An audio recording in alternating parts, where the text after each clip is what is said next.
What's up everybody, and welcome to the channel. Today we're going to take a look at the 2024 Toyota Grand Highlander Limited. This one is a hybrid finished off in coastal cream and has an MSRP at $53,000. Underneath the hood of the 2024 Toyota Grand Highlander Hybrid, you're going to find the 2.5 liter inline 4-cylinder with, of course, that hybrid system. Produces 245 horsepower with 175 pound-feet of torque. This has a CVT transmission along with a full-time all-wheel drive system. Curb weight is around 4,700 pounds. It runs on a 17.2 gallon fuel tank, and you're looking at 36 miles per gallon in the city with 32 out on the highway. Overall length is 201.4 inches with a wheelbase at 116.1.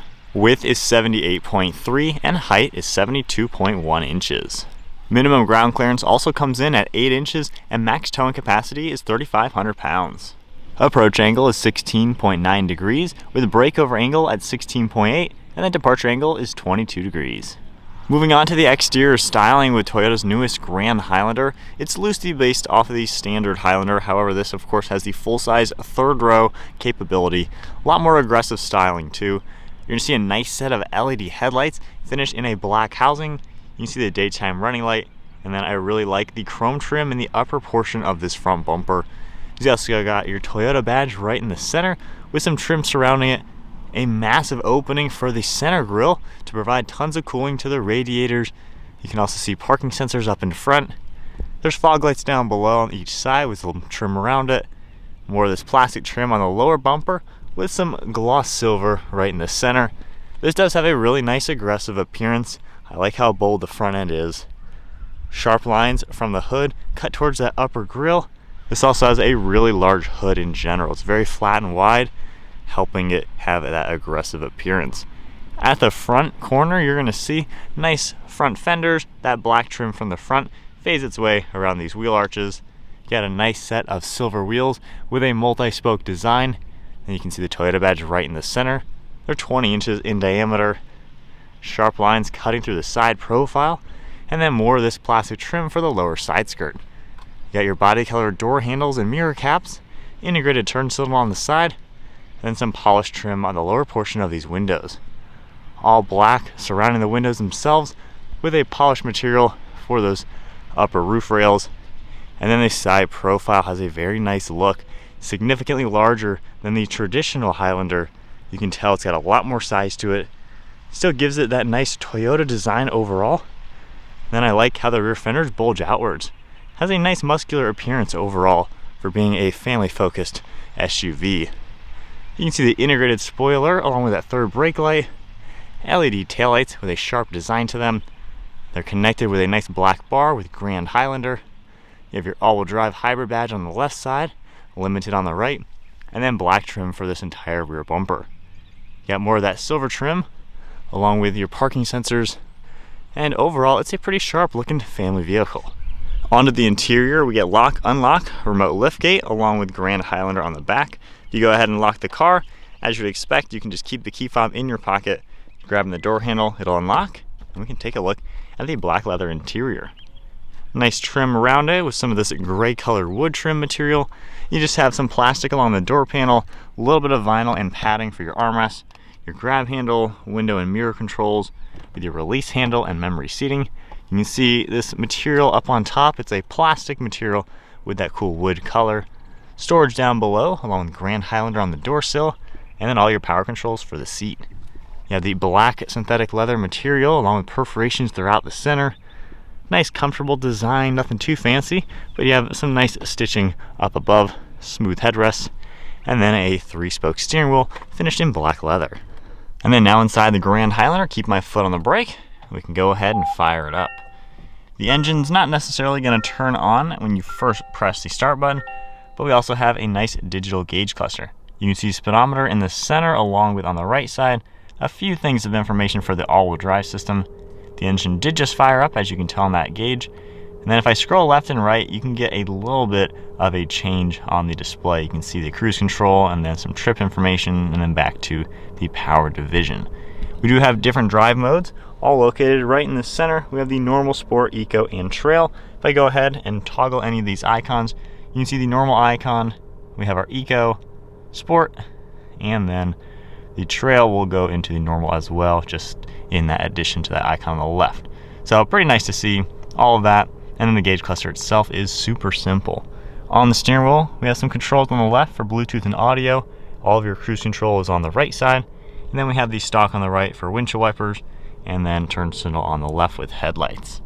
To the left of all that, we have automatic high beams, heated steering wheel, along with your tailgate release, trip information, one of your air vents, and then just some smooth plastic material along with a little bit of smooth vinyl on this dashboard. I do like on the passenger side, we have storage over here, the USB-C, and more of this wood colored trim, and then the full touchscreen display right in the center. We have all of your audio settings that are going to come up, full screen navigation, of course your phone integration.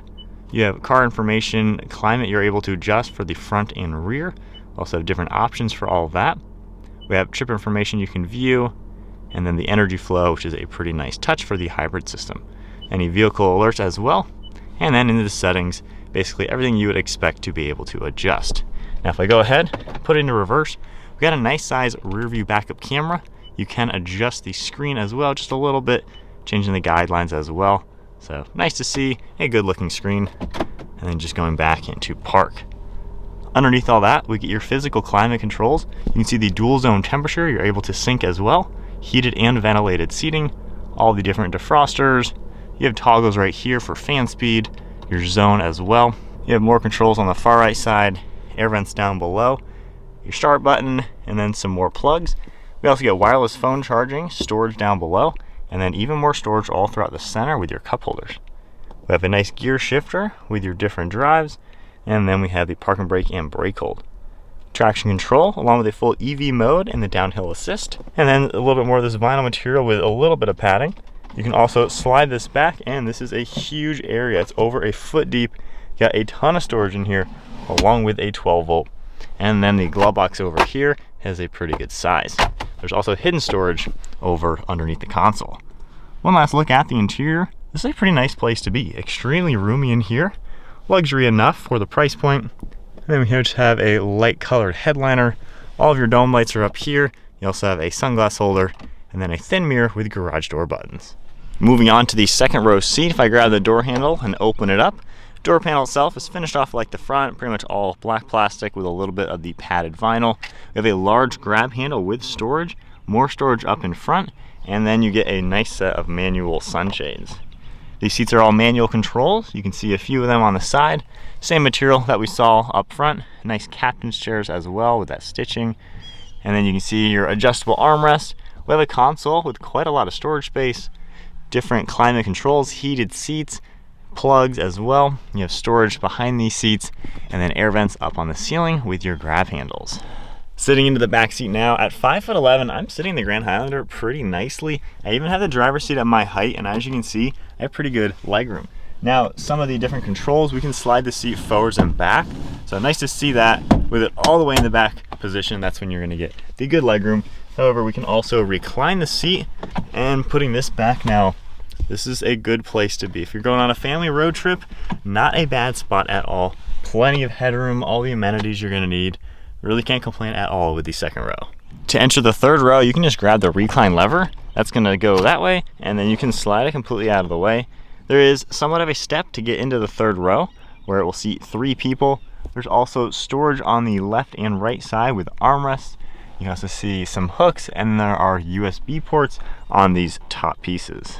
So sitting out in the third row, the whole point of the Grand Highlander is to give you a third row that's truly useful. Again, at 5'11", with this seat in an orbital position, I have good legroom and good headroom. And on top of that, this seat reclines quite a lot to where this is not a bad place to be. Full-grown adult can truly sit in the back of the Grand Highlander. You still have air vents up on top. Better look at those plugs. But really, you can't complain. And I like how you have the handle up here if you need to get this seat out of the way and go ahead and climb out. So if you're looking for a true third row that isn't as bulky as a Sequoia, this is definitely the SUV to get. Moving to the cargo area, you do have the button on the key fob, one on the interior, or you can just press the button underneath the logo. So our power liftgate will pop open. You can get a better idea of the recline of the seat, which is nice to see. Of course, the headrests are also going to adjust. We have a ton of space, even with that third row up. So this truly is a very practical SUV. And then if we grab the carpet, lift it up a little bit, you can grab this strap. You have just a little bit of hidden storage. You can also see a privacy cover back there. And then from back here, if we go ahead and pull these, we can pull these seats forward. The headrest will automatically flip downwards when it gets to a certain point. But now you're able to take a look with all the seats folded down, just how roomy the Grand Highlander truly is. This is a very practical car. We have the buttons up here along with a manual grab handle. Going ahead and pressing that close, if we go back into this side, everything folds down nice and flat to really maximize cargo area to make this a practical SUV.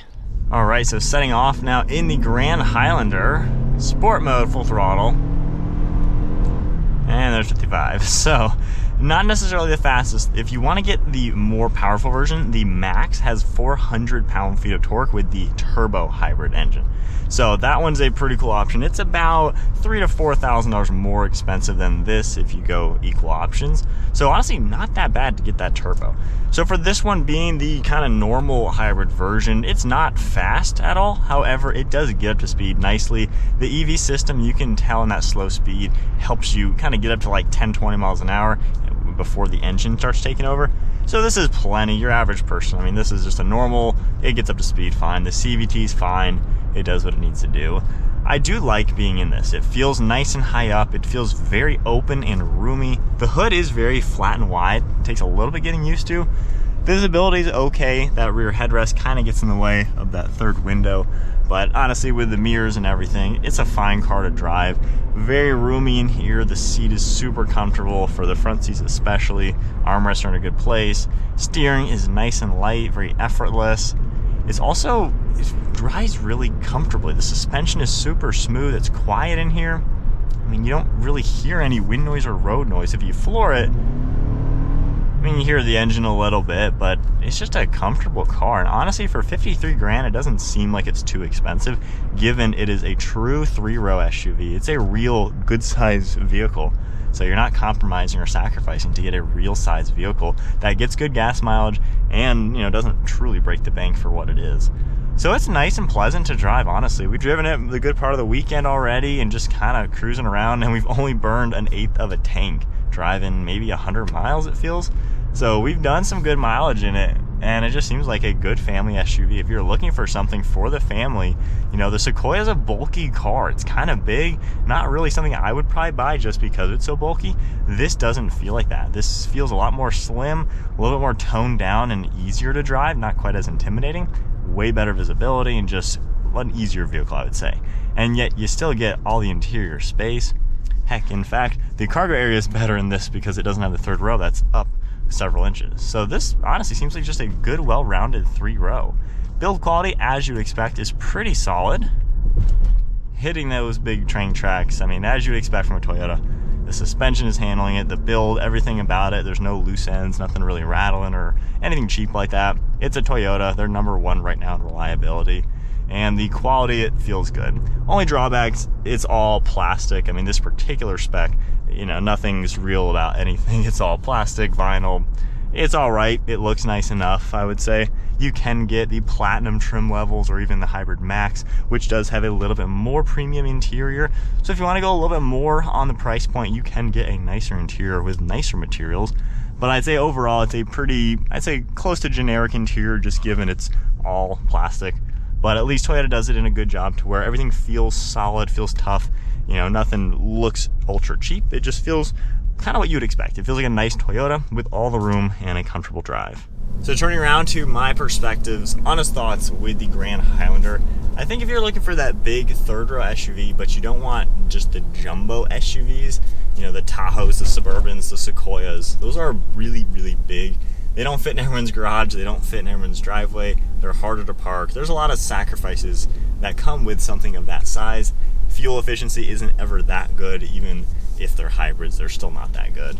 So this kind of gives you that crossover of a typical crossover SUV, but also a real full-size SUV at the same time. So it's a good blend. And I like how the 3rd row in this is what you would really want. The normal Highlander's 3rd row is small. When you compare it to other SUVs in its class, like a Grand Cherokee L, Nissan Pathfinder, the Highlander is the smallest interior for the back. So this does a lot better at just giving you a true third row, and it really makes this a good sized car. And like I said, acceleration, that got up to 30 without really thinking about it. So it's fine, even if you don't get the Hybrid Max. Obviously that one would be pretty nice, and for not that much more money, it might be a really good option. But this seems good. If you want to keep that budget in the low 50s, I don't feel like it's too expensive. I feel like this is about what you would expect, especially when you look at these smaller SUVs like the Highlander and all of its competitors. A lot of those are about 50 grand as well. So the fact that this isn't any different in price than a fully loaded Nissan Pathfinder, and yet this is more roomy, I mean, that says a lot. You know, Toyota is giving you quite a lot for the money. That's pretty cool to see. I do like the drive for sure. I think it really does feel like just a nice car. My wife and I have been cruising it for a couple days. I even picked up one of my stock exhausts for one of my cars in here, and the whole thing fit. You know, I've been able to use this like a utility vehicle. So maybe if you're building a house, got a family or something to where you need utility, you need space, but you of course want a reliable, dependable car that is nice to drive, this seems like a really good option. So I'm liking it. I like how it feels luxurious, it feels refined. Only drawback, like I said, the interior, I wouldn't mind more real materials. So many cars these days, everything is plastics, vinyl, synthetics, which is all right, I guess, but you know, this isn't a premium brand, so I guess that makes sense. But you know, it's nice enough in here, it feels good, got good enough tech. Toyota's screen itself is on the simple side, however, fills the dash nicely. I think it looks really good. Center gauge cluster, nothing too fancy, but the digital screen, again, it looks nice, it works well. So, I don't know, not really anything to complain about, nothing drastic that stands out as something I don't like about this. I feel like it's exceptionally useful and usable, very, very practical. The fact that there's plugs in random spots, extra storage in random spots, I think just really gives you that extra usability to where you can just put your stuff places, plug in things when you need to, and you can just use it. It's kind of a worry-free big SUV without being too big. So it's kind of a good sweet spot, I think. I think Toyota did a good job giving you something that is that sweet spot. Good enough size without the drawbacks of a big SUV. So it's pretty cool.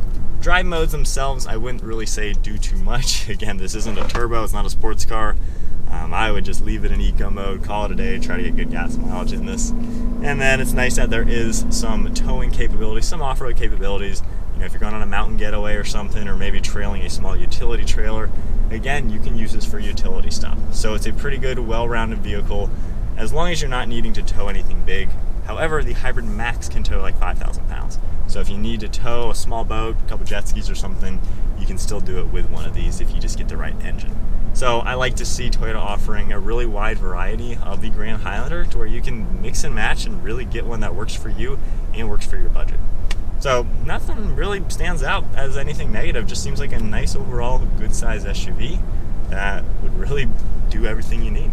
So I think that is the nit for the 2024 Toyota Grand Highlander.